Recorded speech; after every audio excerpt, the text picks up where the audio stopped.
Hello everyone, welcome to SIT Graduate Institute's Southern Vermont campus. My name is James Heflin and I'm from SIT's Communications and Marketing Department. And we're here today to talk about SIT's new Peace and Justice Leadership degree. And I'm here with two professors from SIT who will fill us in on all the details. So I'll let them introduce themselves. Bruce Dayton.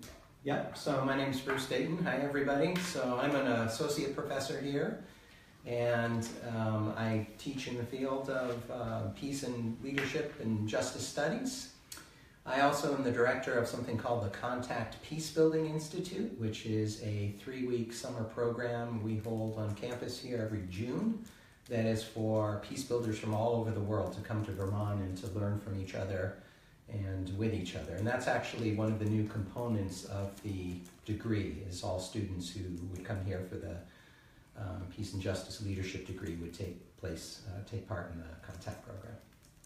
All right, thank you, Bruce. And also, Tatushi Arai is with us today. Thank you. My name is Tatushi Arai. I'm a professor here. And then I have been a scholar practitioner of peace building and conflict transformation, conflict resolution for now about 20 years, working mainly in the different parts of Asia, the Middle East, Africa, and also in the United States as well. It's wonderful to be here. And Tuts, you're up for our first question. Could you just give us a broad overview? What is the Peace and Justice Leadership degree about? So that title indicates our intention about what we want to cover. First of all, peace, the process of peacefully transforming conflict and advancing the cause of peaceful coexistence between individuals, communities, and nations. And justice stands for a sustained process of realizing equity, equal chances for all members of society, regardless of gender, race, ethnicity, and all forms of markers of identity and social status. Justice, on the one hand, is an inclusive and also sustained process of realizing equity, as I mentioned earlier.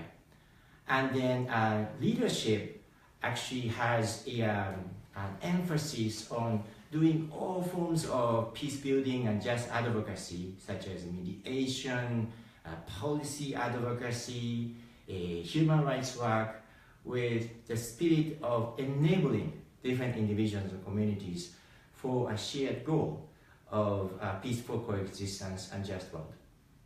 Great. And as you may know, SIT has long offered peace-building degrees. So this new program is, in some respects, an evolution of the current peace-building program. So Bruce, perhaps you could tell us about what's changing and why it's changing.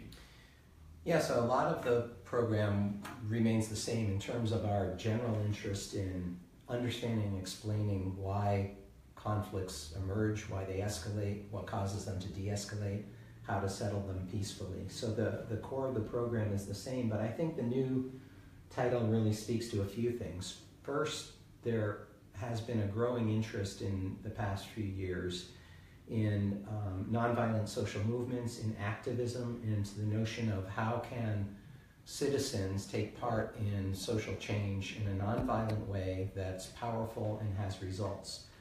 And so we're tapping into this interest in mobilization of groups towards the goals of justice and the goals of peace. I think secondly, we really wanted to capture this notion of leadership in the degree. SIT has long been a place that attracts people who I think of as change makers. They want to affect change in the world positively. And to do that, you need leadership skills. You need to know how to mobilize constituencies. You need to know how to work together in teams with people who aren't like you. You need to be able to understand a system and understand a problem within that system and work on interventions that are likely to bring about the kind of change you want.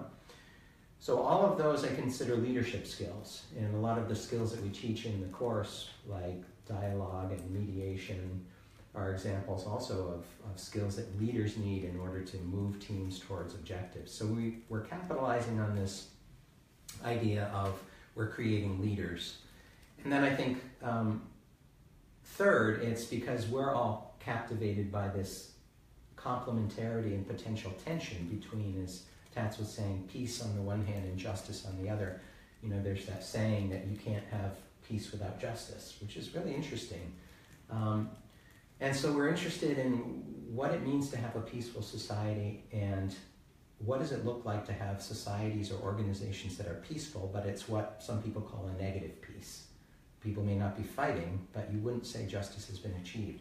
And what is the potential, and what can you do to create organizations and systems and communities where you've achieved both justice and peace at the same time, and how do they work together? I see. And also just bears noting, if you're watching and have questions that you would like us to address, please just put that in the comments, and we'll do our best to look at that as well. So Tots, perhaps you can tell us the details of this degree, what happens semester by semester, what kind of classes are involved, and the overall length of the program and so on. Sure. So this is a 12 to 6 month degree. It's certainly possible with a good planning and intention to get it done within 12 months, depending upon when you start. And the program starts with 2 consecutive semesters of on-campus work, taking classes. And you can start in January, or you can start in September. And then after 2 semesters of coursework are done, or during either the summer break, or depending upon when you start, after the spring semester is over, all the participants will be entering Conflict Transformation Across Cultures Summer Peacebuilding Institute, which brings together practitioners of peacebuilding from all over the world. So regardless of where you are in your career progression, you have a chance to interact with the real experienced peace builders who are engaged in very important work. And that is a very distinct feature of our program. You can use the summer term or after 2 consecutive semesters to do a practicum utilizing our SIT's global campus. And currently we are, for example, looking at an African site, a Middle East site, even Latin American site, to offer SIT-sponsored practicum, where the students can have a supervised experience to develop their research paper called capstone, with the intention of finishing it slightly afterwards. In terms of the coursework, we have a series of classes focusing on how to analyze conflict, how to promote advocacy for nonviolent social change, if you choose to take monitoring and evaluation, or more technical skills in mediation or so. I think we have a variety of choices to choose from. I see. And what will be the first semester that this program is available? It would start in January 2018, so it will start very soon. We would like to welcome you. Okay. And Bruce, at SIT, experiential learning is a key part of the approach. Mm-hmm. And we have a lot of students here who are from countries other than the U.S. Right. So I'm curious to know, particularly since this program addresses peace and justice, what role do international students and international perspectives play? Well, you can't have the program without good cross-national, international participation, cross-identity group participation. So I think from our perspective, the more diversity we get in terms of national representation, identity differences, religious differences, cultural differences, the more the better. Because as you know, peace building, conflict transformation, and justice is all wrapped up in understanding differences and managing differences. So I think that's one of the wonderful things about the program, is that we do attract international students. And I'm teaching a course on dialogue this afternoon, and I actually wrote down the students who are in it. We have a student from Vietnam, from Syria, from Liberia, students from the US, and from Rwanda. And I can't tell you what an unbelievably powerful experience it is to be talking about dialogue as a means for conflict transformation in a classroom where you have multiple cultures, multiple experiences, students who've lived in cultures that have experienced horrible instances of civil war that they're emerging from. And the richness that those perspectives bring in the classroom is worth everything I could offer and then some. We've mentioned the Contact Peace Building program, that if you come here, you'll be enrolled in that as well. The whole point of that program is to learn about peace building across national and cultural boundaries. And I would say that's another instance that during Contact we provide a lot of skills in conflict analysis and peace building and building justice and measuring peace. But probably the magic of Contact and really the magic of SIT is what happens often outside of the classroom. It's that you have these intense experiences inside the classroom, but when you're in groups that are so diverse, it's the conversations, the meals, the sporting activities, the films, the weekend activities that are jointly participated in that I think are most transformational for students who come here. Not that we're not great teachers and don't do great courses, we do that too. But this internationalization of the campus is just so important for the richness of experience, in my view. Yeah, it's a great thing to be here. You might walk down to grab a sandwich for lunch and you hear literally 4 or 5 languages en route. Let's also address the career path aspect of this. You know, we address people wanting to do big things, make change in the world. But of course, people also hope that there's a job at the end of this. So to address that need, we have a great career center. We have people who help with resume writing and who connect to a really large network of people around the world. So can you tell us, Tats, what kind of careers someone might be aiming toward with this degree? Sure. So I have been at SIT now for 11 years, and generally speaking, a large number of our graduates work at non-governmental organizations, civil society organizations. But there are also lots of students who work at international organizations or in foreign service, government institutions, religious institutions, educational institutions, so it varies.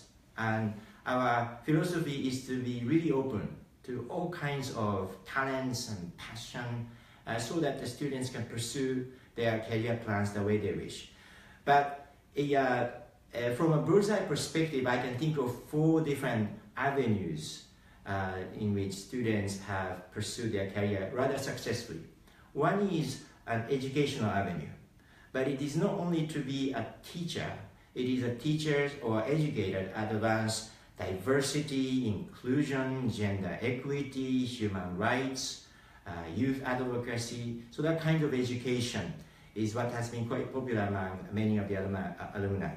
The second avenue I can think of is, in a sense, from peace and conflict workers' point of view, very straightforward avenue. That is mediation, dialogue, facilitation, something that utilizes peace advocacy, negotiation skills, depending upon the organizations you belong to. The third avenue, which is increasingly popular, and I have a number of brilliant alumni working in this area, humanitarian work. So, for example, disaster relief, refugee support, and then development work in relation to conflict-affected communities and societies.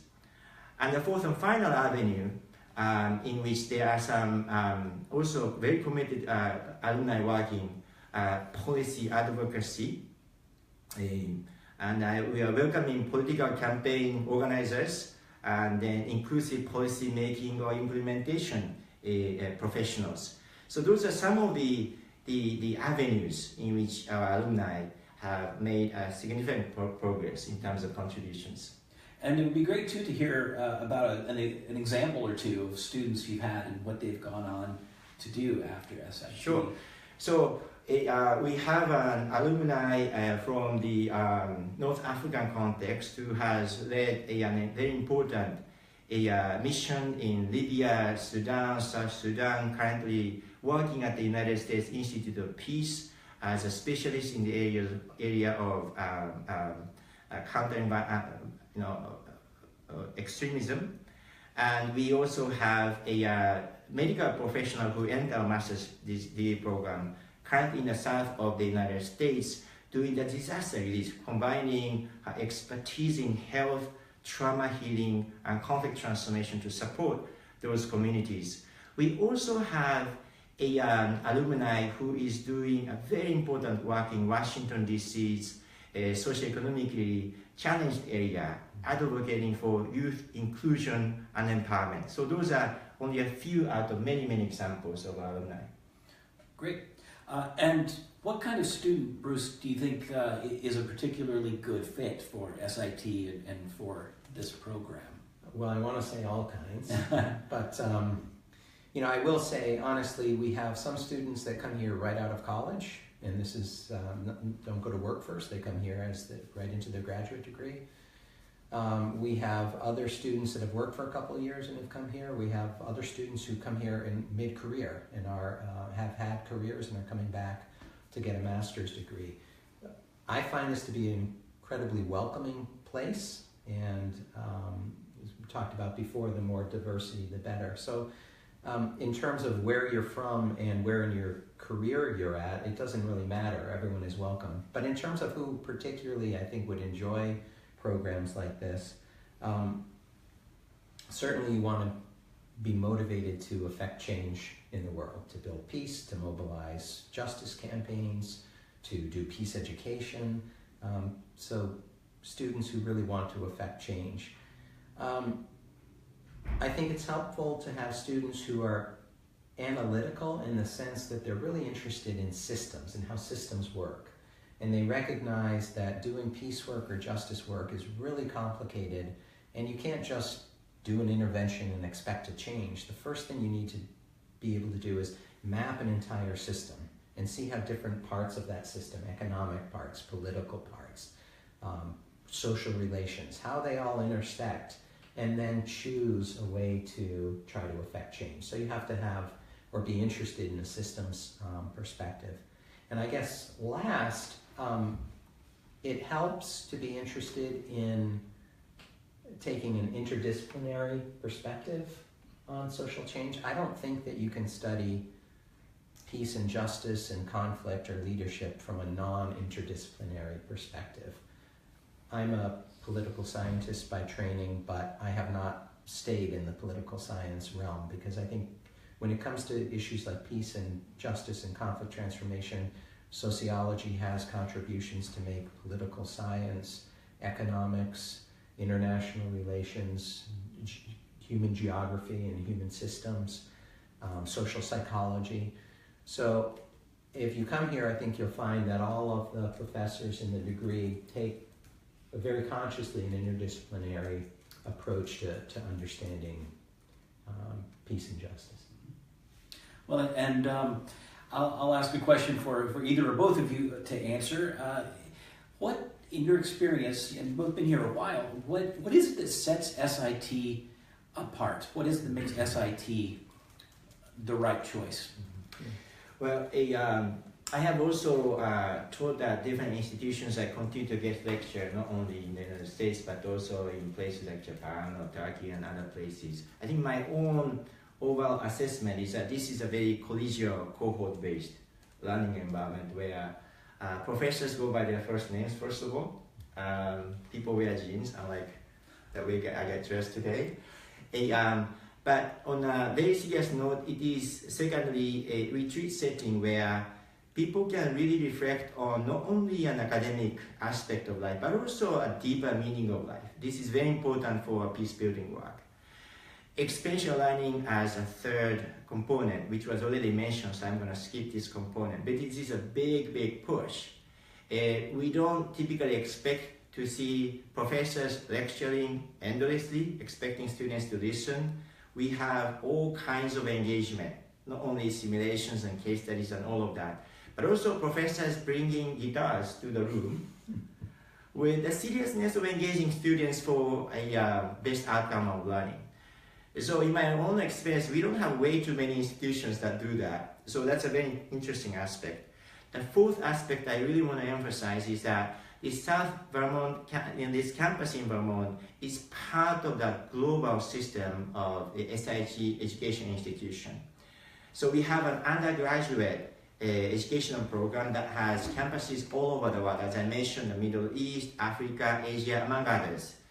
So our program is going to connect this base in Brattleboro to those places of global campus, especially if and when students so choose to be utilizing those campuses or the locations outside the United States.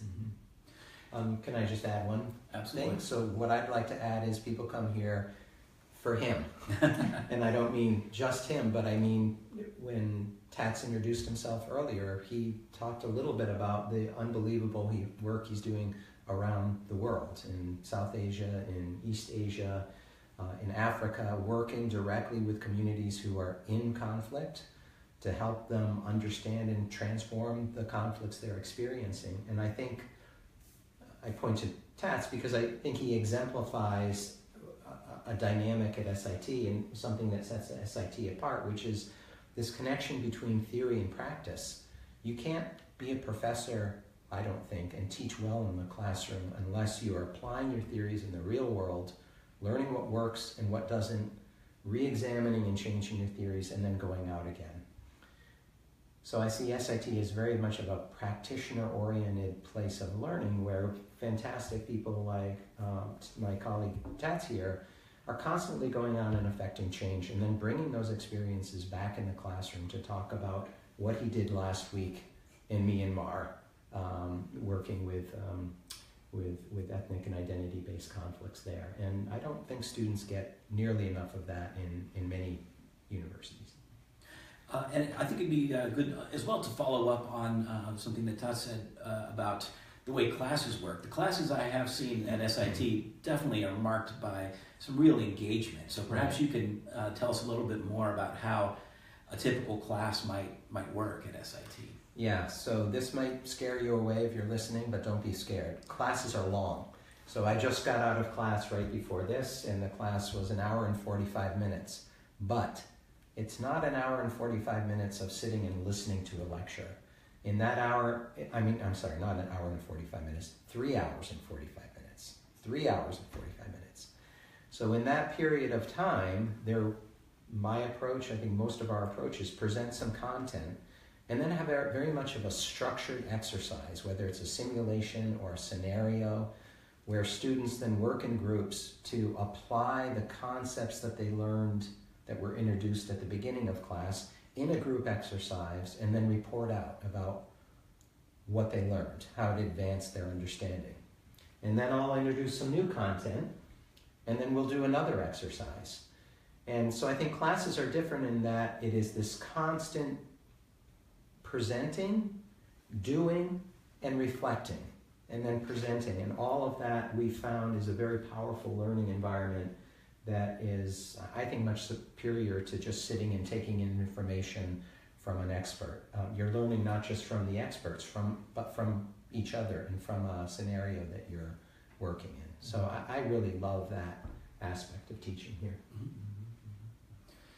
Well, I believe our time is about up, so we'll wrap it up. But please don't hesitate to reach out if you are interested in this Peace and Justice Leadership degree. We have admissions counselors who can fill you in on all the details, things like financial aid and deadlines for applying and so on, what's required for applying. So please do visit our website, which is graduate.sit.edu. And we hope you'll be talking to us soon. So thank you very much for listening today.